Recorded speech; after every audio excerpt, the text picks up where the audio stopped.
하나님의 말씀은 마가복음 10장 1절부터 12절까지 말씀입니다. 신약성경 70페이지 마가복음 10장 1절부터 12절까지 저와 여러분 한 말씀씩 나누어서 읽겠습니다. 마가복음 10장 1절. 예수께서 거기서 떠나 유대 지경과 요단강 건너편으로 가시니 무리가 다시 모여들거늘 예수께서 다시 전례대로 가르치시더니 바리새인들이 예수께 나와 그를 시험하여 묻되 사람이 아내를 버리는 것이 옳으니까 대답하여 이르시되 모세가 어떻게 너희에게 명하였느냐? 이르되 모세는 이혼 정서를 써주어 버리기를 허락하였나이다. 예수께서 그들에게 이르시되 너희 마음이 완악함으로 말미암아 이 명령을 기록하였거니와 창조 때부터 사람을 남자와 여자로 지으셨으니 이러므로 사람이 그 부모를 떠나서 그 둘이 한 몸이 될지니라. 이러한즉 이제 둘이 아니요 한 몸이니 그러므로 하나님이 짝지어 주신 것을 사람이 나누지 못할지니라 하시더라. 집에서 제자들이 다시 이 일을 물으니 이르시되 누구든지 그 아내를 버리고 다른 데에 장가드는 자는 본처에게 간음을 행하며, 함께 읽겠습니다. 또 아내가 남편을 버리고 다른 데로 시집가면 간음을 행함이니라. 1절 보시면은 예수께서 거기서 떠나, 아마 거기는 가버나움 갈릴리 지역이지요. 갈릴리 쪽에서 아마 가버나움 같은데요. 거기에서 떠나서 유대 지경과 요단강 건너편으로 가시니 무리가 다시 모여들거늘. 그래서 예수님께서 갈릴리는 북쪽이지 않습니까? 거기서 떠나서 이제 유대 지경 요단강 건너편으로 가신다 하는 것은 이제 예루살렘으로 가시는 그런 여정인 것 같습니다. 그 당시에 여러분 이렇게 저희들이 들어서 알고 있는 대로 갈릴리 쪽에서 이제 그 갈릴리 서편이 이제 여러분 그 가나안 땅이고 동편은 주로 이제 그 이방 땅이니까요. 그래서 서편에서 계속해서 밑으로 쭉 이렇게 지도상으로 아래로 내려오면은 예루살렘에 가기 위해서 내려오면은 사마리아 지역을 이제 통과를 해야 되거든요. 사마리아 지역도 여러분이 잘 아시는 대로 그 남북으로 이렇게 이스라엘이 나누어졌을 때 북쪽 이스라엘의 수도가 사마리아고 그 사마리아를 중심으로 해서 이제 사마리아 지역이라고 하는데요.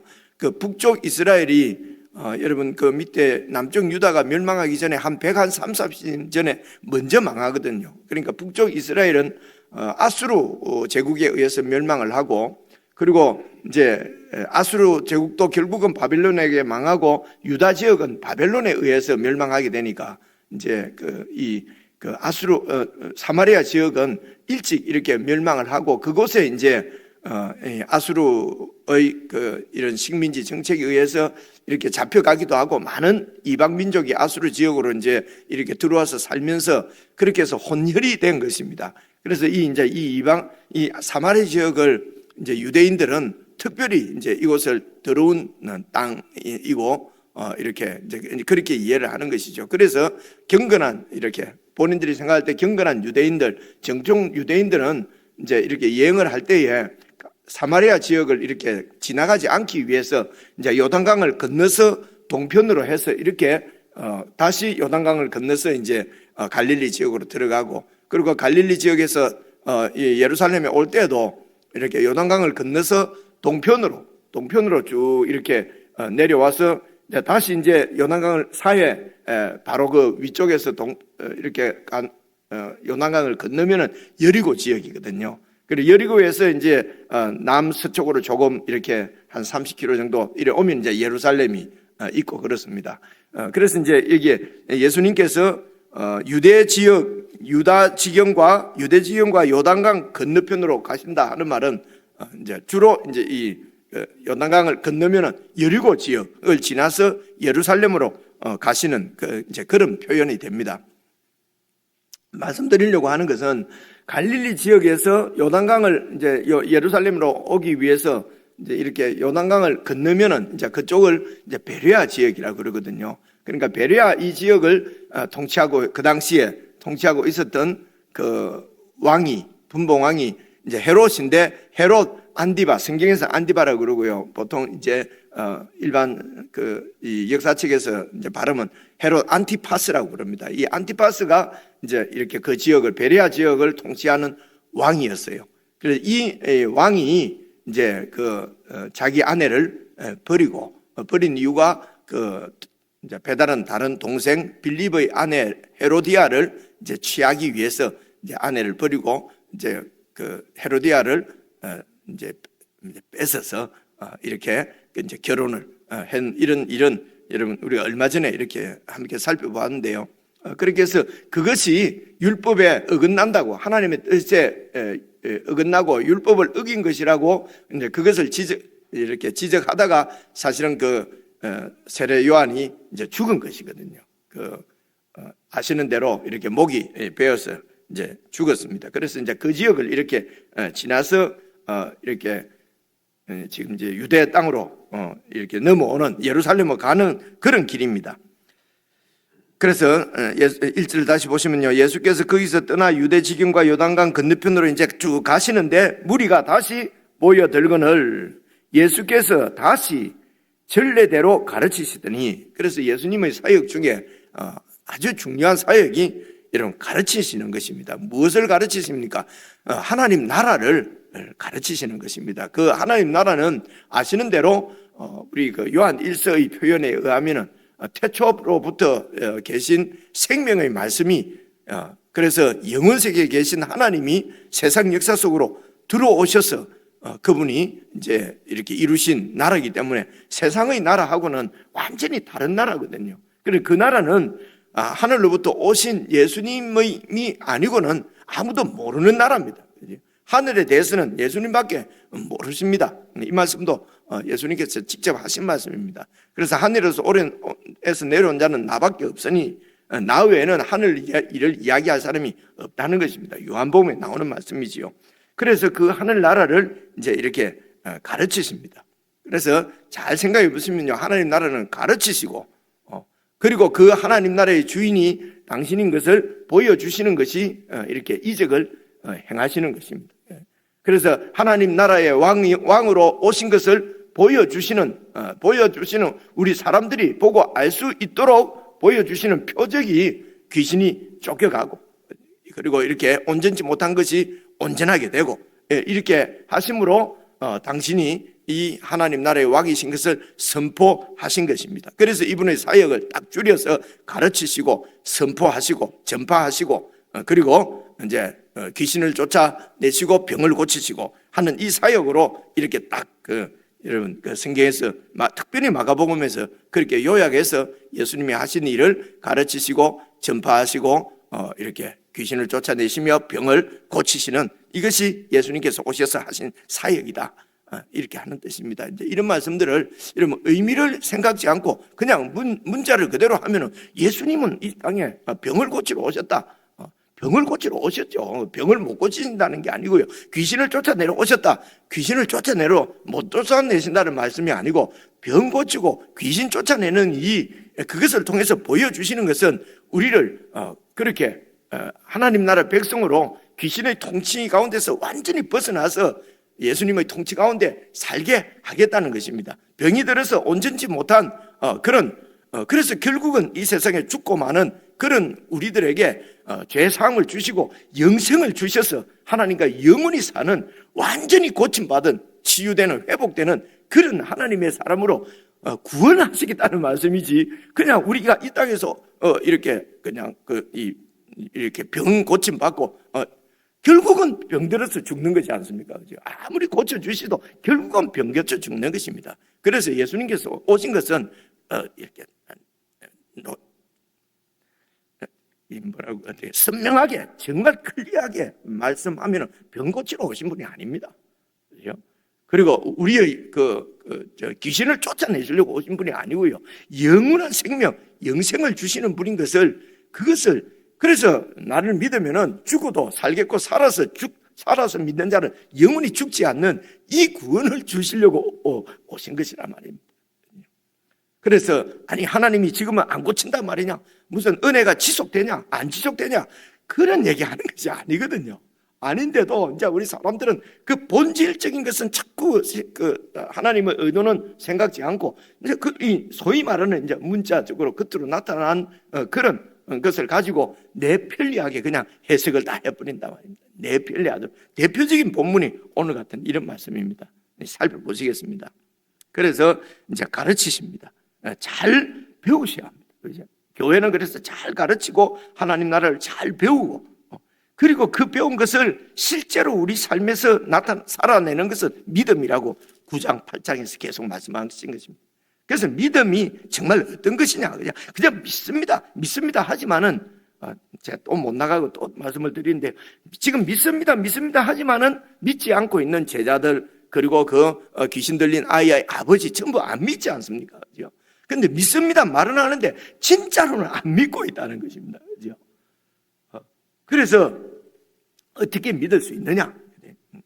보십시오. 이제 가르치시더니 2절, 바리새인들이 예수께 나와 그를 시험하여 묻되 사람이 아내를 버리는 것이 옳으니까. 그래서 이 바리새인들이 예수님께 나와서 질문하는 것은 시험하려고 지금 묻는 것이거든요.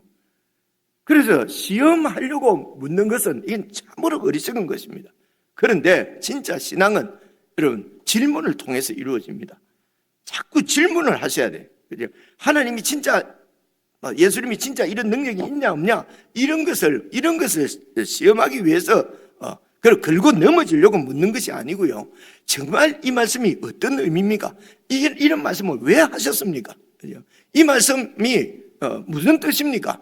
그래서 오늘 이 말씀을 하시는 이유는 내가 무엇을 하기를 원합니까? 내가 무엇을 순종하기를 원합니까? 내가 뭘 믿기를 원합니까? 계속 물어보셔야 돼요. 그죠? 근데 우리는 그래서 이렇게 묻지 않고는 참으로 믿음이 생길 수가 없습니다. 뭘 믿는가를 정확하게 모르는데요. 그죠? 그런데 우리는 자꾸 묻지 말고 물으면은 이게 뭐 이런 무슨 믿음이 없는 것처럼, 그죠? 자꾸 묻지 말고 그냥 믿는 거야. 그냥 어떻게 믿습니까? 그죠? 뭘 믿으라는 건지 알 수가 없습니다. 그래서 예수님도 여러분 계속 제자들을 가르칠 때 묻습니다. 사람들이 나를 누구라고 하더냐? 그래, 엘리야입니다. 모세입니다. 그럼 너희들은 나를 누구라고 하느냐? 살아계신 하나님의 아들입니다. 그리스도십니다. 그래, 그러면은 이제 내가 잡혀 예루살렘 올라가면 죽게 된다. 그죠? 그런 고백을 들으시고, 묻고 고백을 들으시고, 그리고 하나님 나라가 어떤 것인지를 또 말씀해 주십니다. 그건 당신이 그 하나님 나라를 세우기 위해서 지금 예루살렘에 죽으러 가는 것입니다.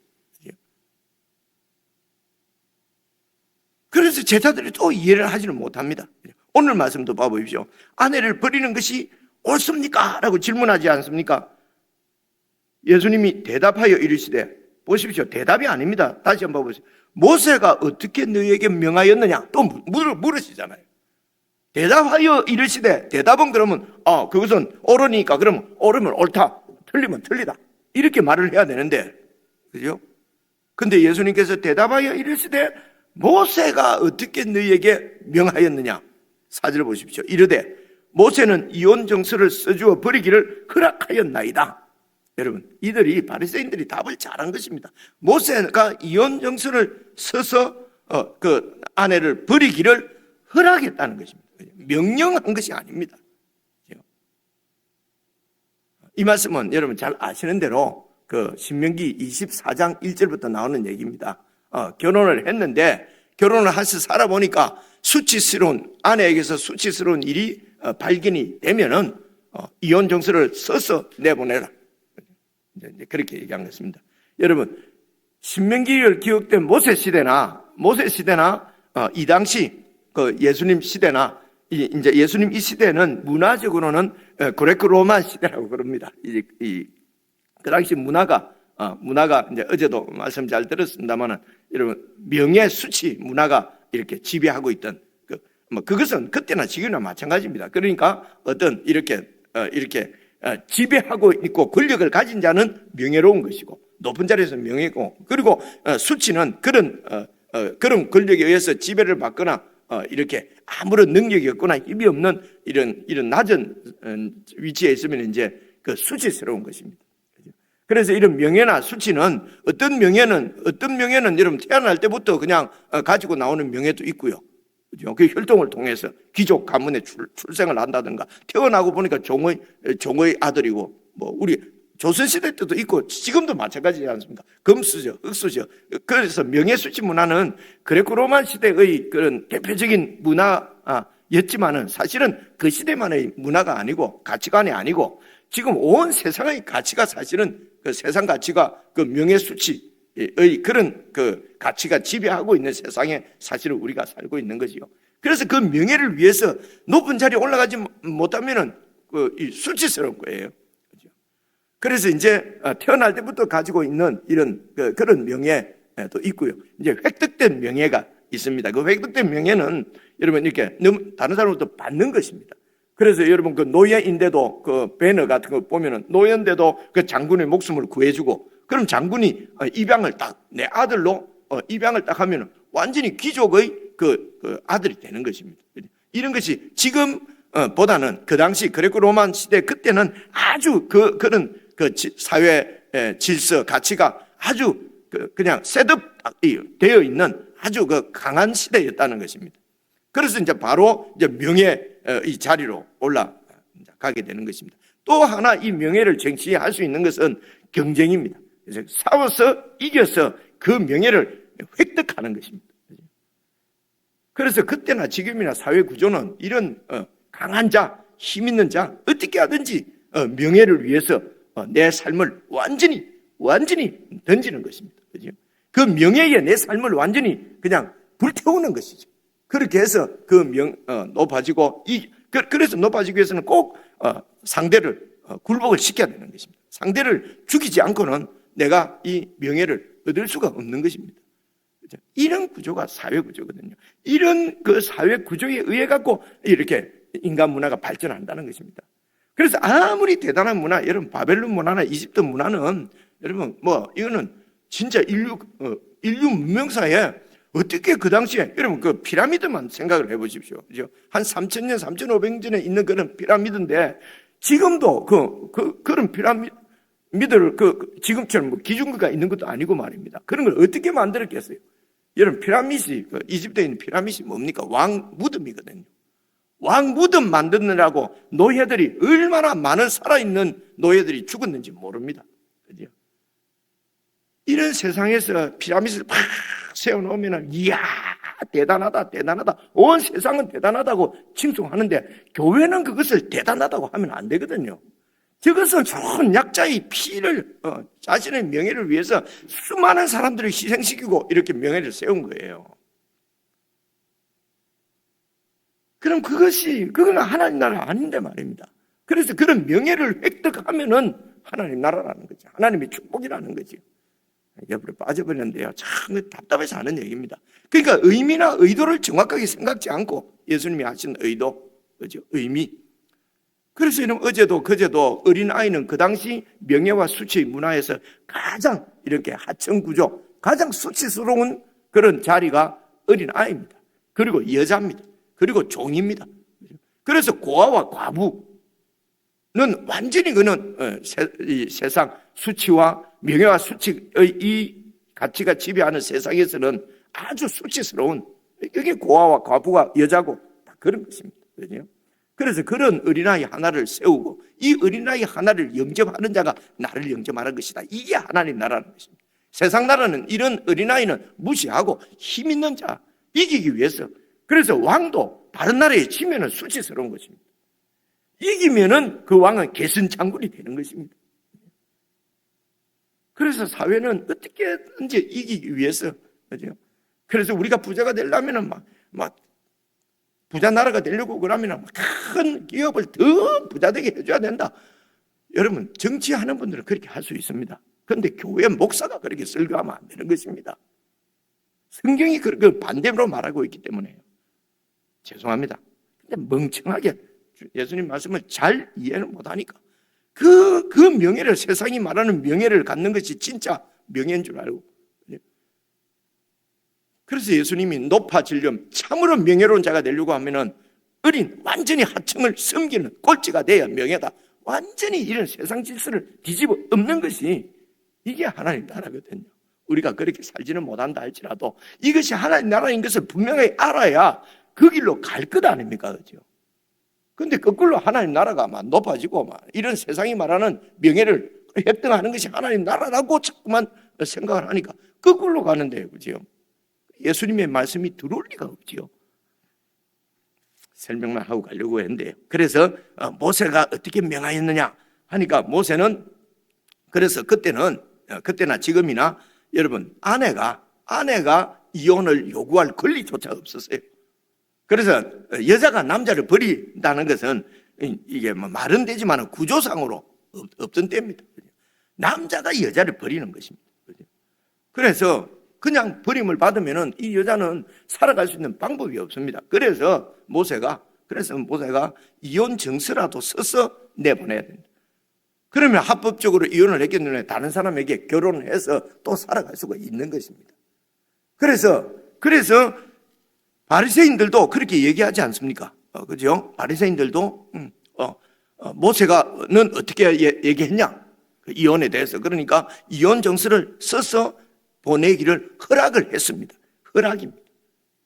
허락한 것이. 그런데 이 신명기 24장 1절부터 있는 말씀을 가지고 그 당시 이제 이 바리새인들이 성경 선생들이 가르치기를 아내를 보내려고 하면은 이혼 정서 써서 내보내면 되는데 수치스러운 일입니다. 그래서 이 수치스러운 일을 이제 그 당시 해석하는 그 선생들이 있을 거 아닙니까? 샴마이 학파라고 하는 데는 좀 보수적으로 해석을 한 것입니다. 이렇게 그 아내가 하여튼 간음을 행할 수 있지 않습니까? 음탕한 여자라든가 이러면은 내보낼 수 있다는 것입니다.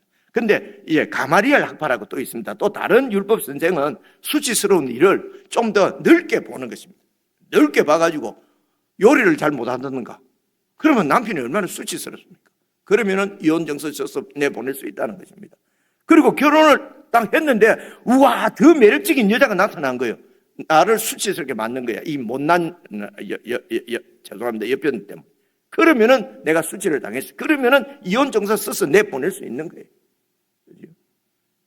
그래서 그때는 이혼을 이렇게 합법화를 한 것입니다. 그래서 남자가 그냥 마음에 안 들면 언제든지 얼마든지 이혼 정서 써서 보내고 나는 율법을 지켰다고 하는 것입니다.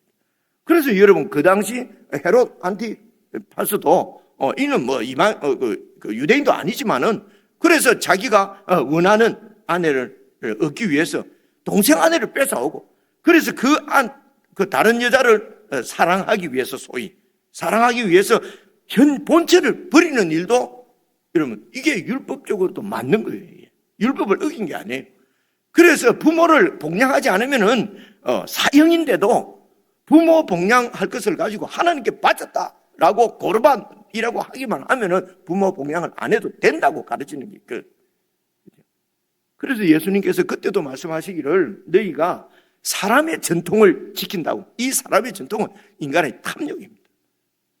탐욕 때문에 부모를 복양하는 것도 나를 이 땅에 태어나게 해 주신 그 부모를 복양하지 않으면 하나님을 공경한다는 건 거짓말인데도 부모를 복양하지 못하게 만드는 것도 내 탐욕이란 말입니다. 이 탐욕을 채우기 위해서 고르반 율법을 이용하는 거죠. 그러면서도 이제 선생이고 율법 선생이고 하나님 앞에 떳떳하고 예배하고 그런 오늘 마찬가지입니다. 이것도 이혼하는 것도 그렇게 자기의 이기적인 욕심, 탐욕. 그래서 사랑이라는 것도 이게 다 이게 자기 이기적인 그런 사랑이란 말입니다. 그래서 아내를 버릴 때도 합법적으로 버립니다. 그래서 그 당시에 유대인들이 생각했던 것은 이혼은 하나님의 명령이다. 여자가 마음에 들지 않으면 버리는 것이 하나님의 뜻이다. 그래서 예수님이 모세가 어떻게 말하고 있느냐? 이혼 정서를 써서 내보내기를 허락하였나이다. 그렇습니다. 이건 하나님께서 허락하신 것입니다. 그 다음 예수님께서 하신 말씀을 보십시오. 5절, 예수께서 그들에게 이르시되 너희 마음이 완악함으로 말미암아, 완악하다는 말은요, 의지적으로 의도적으로 거역하는 그런 마음을, 그런 고집스럽고 그런 반역의 마음을 완악이라고 그래요. 너희 마음이 완악해서 하나님의 계명을 지키지 않으려고 하기 때문에 그 완악함으로 말미암아 이 명령을 기록하였거니와, 그들은 명령이라고 했어요. 명령을 기록하였거니와.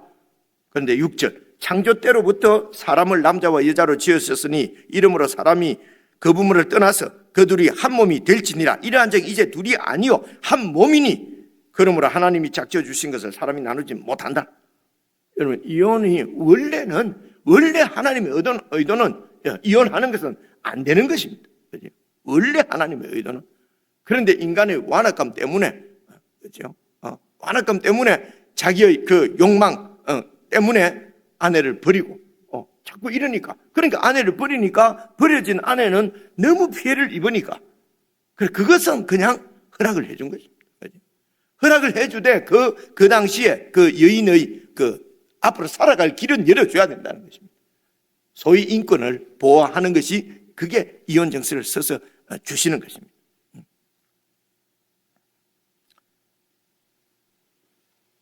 6시간 넘었어요. 더 설명을 많이 못 드리겠는데요. 그래서 집으로 이제 10절 보십시오. 이르시되 10절, 집에서 제자들이 다시 이 일을 물으니 이르시되 누구든지 그 아내를 버리고 다른 데에 장가드는 자는 본책에 간음을 행하며, 아내를 버리고 다른 데 장가드는 이유가 뭡니까? 다른 데 그 여자가 탐이 나는 거예요.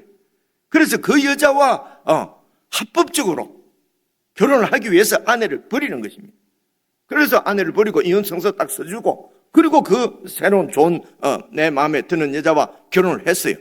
합법적이에요. 근데 예수님은 이건 간음이라고 얘기하는 것입니다. 그래서 이 다른 여자와 간음을 하기 위해서 아내를 버리는 거니까요. 그죠? 그래서 아내를 버리는 것도 이거는 그 아내에게 간음하는 것이고, 이 본체를 버리고 취하는 여자도 이제 이 본체에게 간음하는 것이다. 거꾸로 또 아내가 남편을 버리고 다른 데로 시집가면 이것도 간음을 행합니다. 그렇게 말씀합니다. 깊이 이런 말씀을 주신 것은 지금 무슨 이혼을 하거나 지혼한 것을 판단하고 정죄하고 그렇게 하라고 주신 말씀이 아닙니다. 그 원래 의도를 말씀하는 것입니다. 원래 하나님의 의도는 이혼하는 것이 합법이 아니고, 원래 결혼하면 하나님이 짝지어 주신 것을 사람이 나누지 못한다. 근데 문제가 처음부터 우리는 하나님이 짝지어 주지 않았는데 내가 좋아서 내가 짝을 지었으니까, 그러니까 사실은 하나님이 짝지어, 그러니까 내가 좋아서 짝을 지어놓고도 하나님이 짝지어 주었으니, 저도 주례를 합니다만 할 때마다 조금 약간 걸릴 때가 있어요. 내 좋자고 그냥 부모가 좋자고 부모가 맺어준 인연인데도 하나님이 짝지어졌다고 이제 그렇게 이제 그래 그만큼 사실은 이 우리에게 하나님의 존재 방식을 삼위 하나님으로 말씀해 주시다. 하나님이 한 분 하시면 되는데 꼭 세 분이 한 분 하실 필요가 없잖아요, 그죠? 근데 하나님은 이 세 분이 한 분인 것처럼 완전히 협력해서 하나를 이루시는 이분이 이 세상을 지으셨단 말입니다. 그래서 세상의 조화를 보시면 다 협력해서 하나가 되도록만, 악어와 악어새 뭐 이런 얘기 들어보시지 않습니까? 전부 서로 이렇게 공생을 하도록, 특별히 우리 사람들의 결혼하는 것은 남자와 여자가 합하여서 하나가 되는, 부모를 떠나서 하나가 된다고 그러지 않습니까? 그죠? 그래서 남자 여자는 완전히 다른 것입니다. 완전히 다른 사람 둘이를 합해서 하나가 되는 것이 하나님께서 이 세상을 지으신 창조의 원리고, 이 세상에서 하나님께서 이루어내시려고 하는 것이 바로 이 통일입니다. 연합입니다. 이 온 피조물들의 연합을, 통일을 당신의 아들 예수님을 보내서 이루신단 말이에요. 이게 새 창조거든요. 그죠? 그래서 처음부터 보십시오. 완전히 남자와 여자가 다르기 때문에, 아내와 남편이 다르기 때문에 연합해서 하나를 이루는 것이 결혼입니다. 이것을 통해서 하나님을 뜻을 보여내고 하나님이 어떤 분인가를 보여내는 것이죠. 문제는 말입니다. 다르기 때문에 다른 내가 내 혼자 살 때는 아무런 문제가 없었는데 다른 두 존재가 딱 같이 사니까 문제가 생기는 거예요. 서로 다르니까. 다시 말하면 서로 다르니까 시작부터 막 피터지게 싸우는 거예요. 그래서 시작부터 말입니다. 여보는 안 하지. 결혼하기 전에. 그죠? 안 하고 결혼해서도 마찬가지입니다. 내가 당신을 사랑합니다. 결혼해 주세요. 당신을 사랑합니다. 근데 실제적으로 결혼 딱 해보면 사랑하는 것이 아니고 사랑받으려고 결혼하는 거거든요. 그죠? 그래서 결혼해갖고도 자꾸 싸우는 이유가 뭡니까? 왜 나를 사랑 안 해주냐는 겁니다. 그죠? 아니, 사랑한다고 결혼했으면 사랑만 하면 되지 않습니까? 그죠? 근데 사랑한다는 것이 거짓말이란 말입니다. 그리고 우리가 말하는 사랑은 다 이런 이기적이란 말입니다. 그래서 서로 다른 둘이 딱 이렇게 합쳤기 때문에 싸운단 말이에요. 그죠? 싸우고 서로 요구하고 서로 요구하는 거죠. 그러니까 그냥 싸움이 일어나거든요. 그러면서 살면서 이제 점점 하나 되는 것을 배워가는 거죠. 하나 되는 것을 배우는 것은 결국은